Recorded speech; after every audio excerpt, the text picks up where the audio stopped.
Pour améliorer le bien-être de nos anciens et remédier aux mauvais comportements, il faut privilégier la bientraitance de nos anciens. Mais au-delà du discours, que faut-il faire concrètement? Angélique va nous répondre. Faites-lui confiance, Angélique Gonzalez va nous aider. Angélique Gonzalez. Bonjour. Vous êtes directrice opérationnelle des établissements de la FEDOSAD. C'est ça. C'est quoi la FEDOSAD? La FEDOSAD, c'est une entreprise associative qui a 60 ans, qui est locale, dijonnaise, et qui a 2 grands pôles d'activité, un pôle de service à la personne à domicile, et puis elle s'occupe de plusieurs établissements comme des EHPAD, des accueils de jour. Eh bien, ça tombe bien, on va s'intéresser à nos anciens ce matin en parlant de bientraitance. Et la bientraitance, c'est parfois différent de la bienveillance. On va y revenir sympathiquement. Et pour nous répondre, c'est Angélique Gonzalez, directrice opérationnelle des établissements de la FEDOSAD, une entreprise associative qui, on l'a compris, fête ses 60 ans, qui rayonne sur la Bourgogne, mais qui pourrait être un exemple pour la Bourgogne-Franche-Comté. On parle de bientraitance. J'ai envie de vous demander, avant de voir quelques images sur la bientraitance, est-ce que la bientraitance, finalement, c'est différent de la bienveillance? Parce que souvent, on fait l'amalgame. Alors, je pense que oui. Et c'est un bon exemple pour bien comprendre ce qu'est la bientraitance. La bienveillance...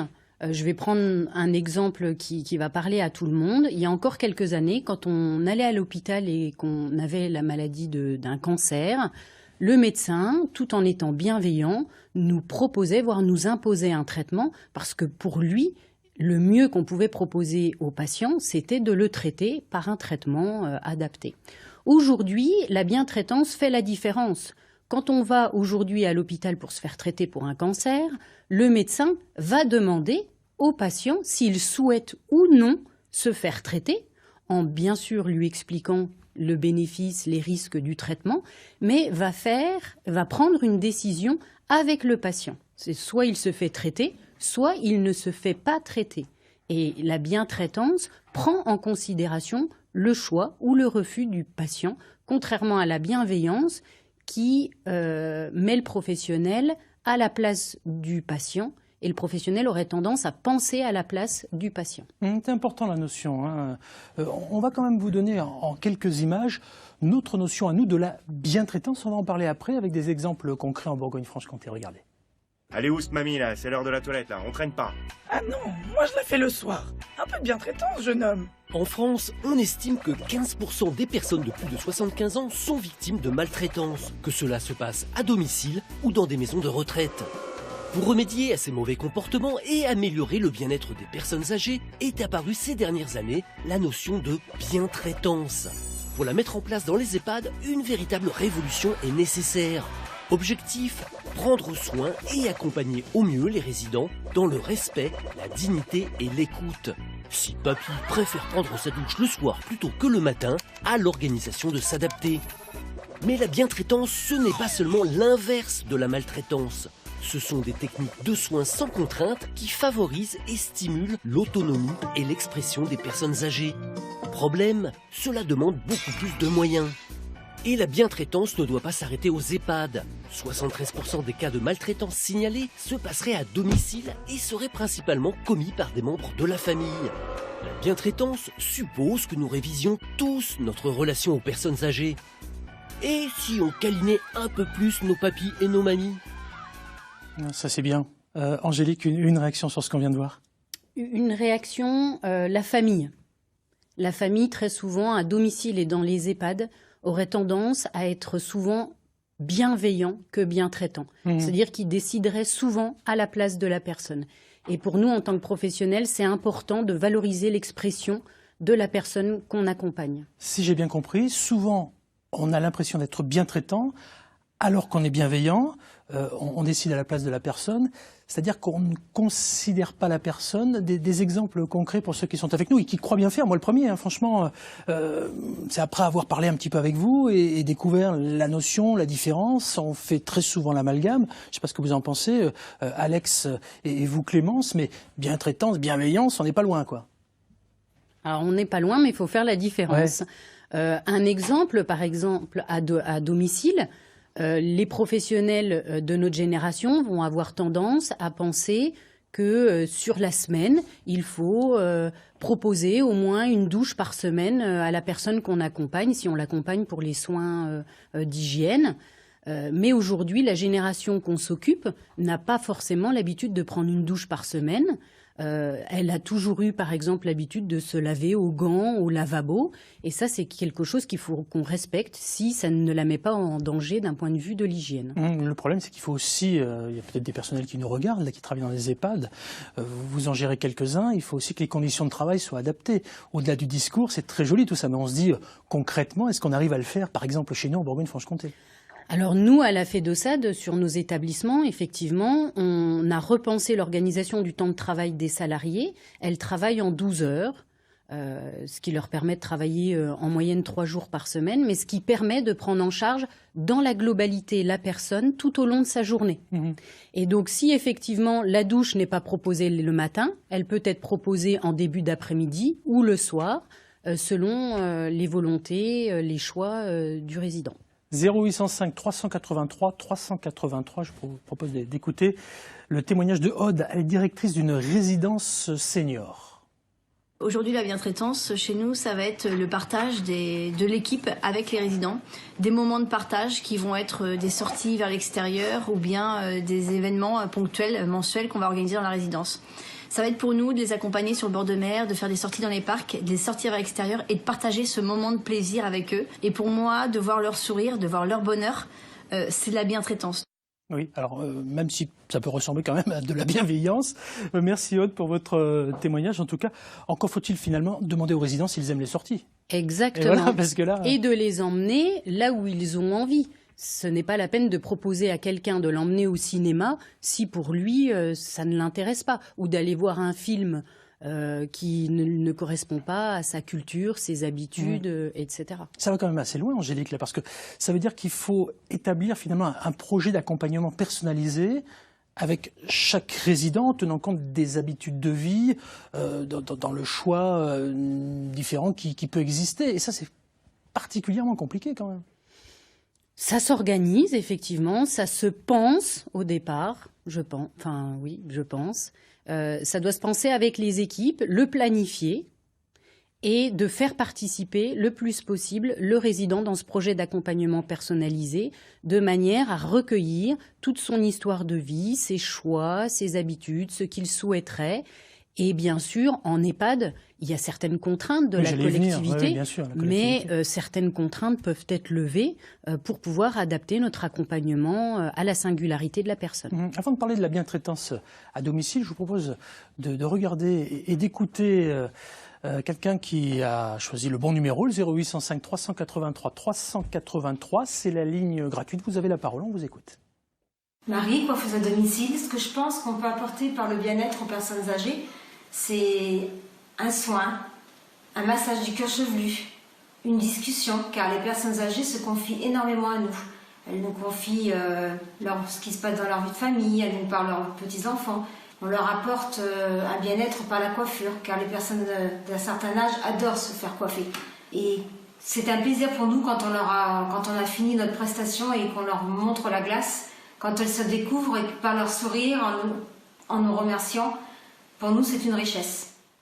Merci Marie pour votre témoignage, les soins, l'esthétique, l'hygiène. Angélique. Alors l'esthétique, c'est aussi une question qu'on va poser dans le projet d'accompagnement personnalisé. Est-ce que la personne a besoin d'aller chez le coiffeur? À quelle fréquence? Est-ce qu'elle a besoin de se faire épiler certaines zones du corps, etc., etc. Mais c'est des choses, effectivement, qu'on ne va pas imposer parce qu'on pense que c'est bien pour la personne. On va lui proposer et si elle accepte, on le mettra en place. Si elle refuse, on ne le mettra pas en place. Puisqu'on est dans la franchise, les yeux dans les yeux, là, comme ça, on ne va pas se le cacher. Aujourd'hui, beaucoup de personnes souffrent de troubles cognitifs. Donc c'est d'autant plus compliqué d'essayer de réellement comprendre ce que ces personnes veulent. En clair, papy et mamie souffrent de la maladie d'Alzheimer parce que c'est celle qu'on connaît le plus, ou d'une autre maladie.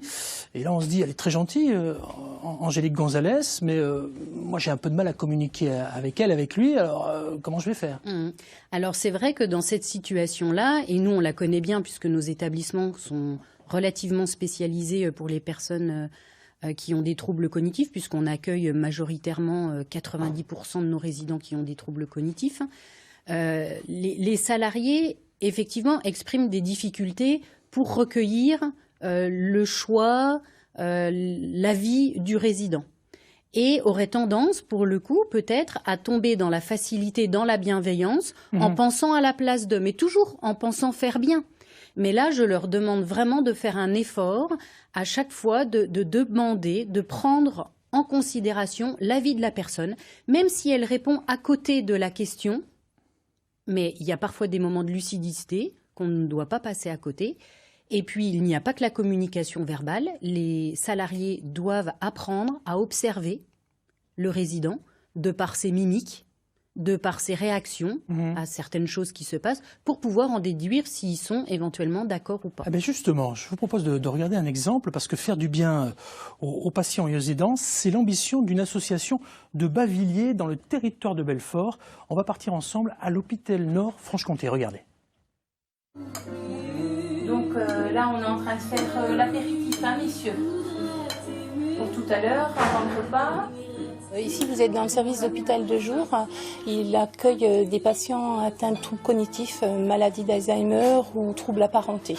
Ils sont là que la journée, où ils font des activités, ils prennent le repas ensemble.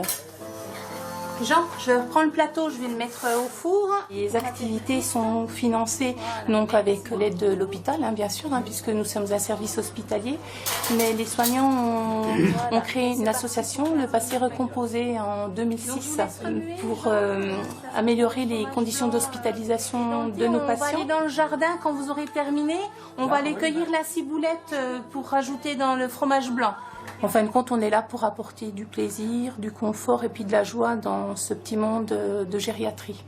Je vous laisse en couper un petit peu pour, Oui, je vous dis à peu près. Peut-être une poignée, Dante. Si... Ouais. Dante, voilà, bien qu'il n'ait jamais cuisiné avec son épouse, comme il nous dit, prend plaisir à faire la cuisine. Donc, c'est selon les personnes qu'on accueille, on propose des ateliers plus ou moins différents. Ça y est, la ciboulette est coupée. Ça nous fait passer le temps en même temps. Parce que sinon, on est là comme ça. Voilà, c'est parfait. Ouais. C'est parfait.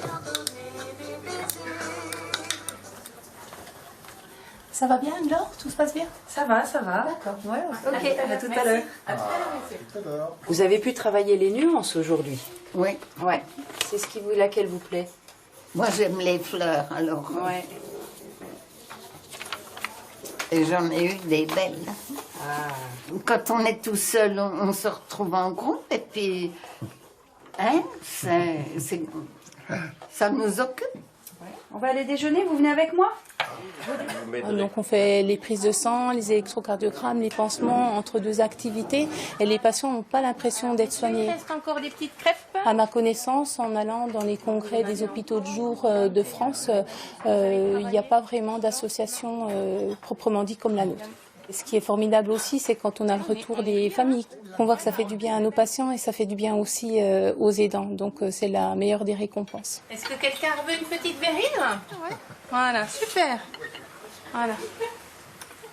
L'association Le Passé Recomposé, et au passage coup de chapeau au personnel de ce service qui vivent, on l'a compris, et pensent finalement à leurs patients. Ça, c'est de la bientraitance. C'est de la bientraitance, et le mot qu'on pourrait retenir, c'est le plaisir, donner du plaisir aux personnes qu'on s'occupe. Merci.